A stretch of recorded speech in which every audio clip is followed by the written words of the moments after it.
All 47 county governments are headed for tougher financial times after the Senate amended the Division of Revenue Bill republished by the National Assembly last month and increased the proposed allocation to devolved units from 316.5 billion to 335.6 billion shillings. Senators struck out the 6.2 billion that was set aside for the controversial medical equipment leasing project, insisting the allocation was a conduit for graft. But, as our very own Francis Gashuri reports, the Senate position dismisses President Uhuru Kenyatta's tough stance on revenue sharing between the two levels of government. Going into division, the Senate spent less than an hour in dispensing the republished Division of Revenue Bill 2019, submitted to it by the National Assembly a week ago. The National Assembly in the bill proposed a 316.5 billion shillings allocation to county governments, but the Senate has amended it and increased the devolved units share to 335.6 billion shillings. Senators accusing the National Assembly of grandstanding in a stalemate that has lasted 2 months. Speaker, I want to beg you, as our Speaker, that upon conclusion of this, the message should be delivered this afternoon to the lower house.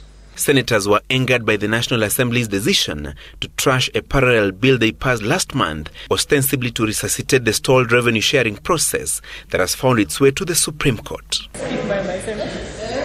With the Senate amending the bill, a dispute has been declared on the revenue division process for a second time in 2 months, and a mediation exercise involving representatives from the two houses will commence. Should the two houses fail to strike a consensus like they did last month, the Division of Revenue Bill will be published yet again, further delaying disbursement of funds to counties. Magavana wetu na maseneta wetu, mwacheni mastori mingi, chukueni ile ambaye iko, muanze kazi. Wananchi wanagojea miradi.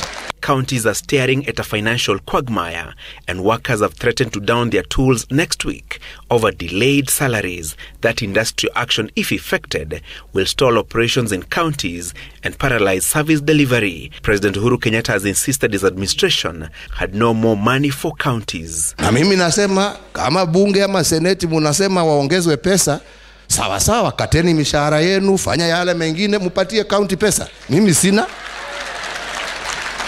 sina hiyo pesa. The two chambers of parliament proceed on a month-long break tomorrow. This means the division over revenue could drag on unless the mediation panel settles on a consensus figure and special sittings of the bicameral parliament called to approve the agreed amount.